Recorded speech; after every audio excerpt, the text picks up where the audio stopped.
હાલમાં જ આપણે જ્યારે પણ છાપું ખોલીએ અથવા તો ટીવી જોઈએ ત્યારે સૌથી મહત્વના સમાચાર એક જ હોય છે કે લાંચ લેતા ઓફિસર પકડાય. નમસ્કાર મિત્રો, હું છું હરીશ બ્રહ્મભટ્ટ, નિર્ભય આણંદમાં આપનું સ્વાગત છે. આ લાંચ પ્રકરણ શું છે? ઓફિસરોનું આ પ્રકરણ શું ચાલી રહ્યું છે અત્યારે? આપણા ભારત દેશની ગૌરવશાળી ગાથા છે? ના, આ ગૌરવશાળી ગાથા નથી. આ તો આપણા ભારત દેશની શરમજનક ઘટનાઓ કહેવાય. ઘટનાઓ, દાળપાળુઓ, બહારવટિયા, ચપ્પલના ડાકુઓ, આ બધું જંગલમાં પહેલા જોવા મળતું હતું, જંગલમાં. અને હવે આ બધું જોવું હોય ને તો આપણે ક્યાંય નહીં જવાનું. આપણા જ ભારતના કોઈ પણ શહેરની અંદર જે ચાલતી સરકારી ઓફિસની અંદર જુઓ એટલે આ બધા જ જોવા મળી જશે.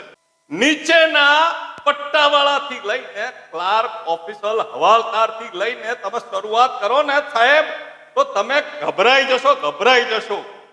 પીએસઆઈ હોય, પીઆઈ હોય, ડીવાયએસપી હોય, ડીએસપી હોય, આઈપીએસ હોય, આઈજી હોય, એઆઈએસ ઓફિસર હોય, આ બધા જ આની અંદર આવી ગયા છે.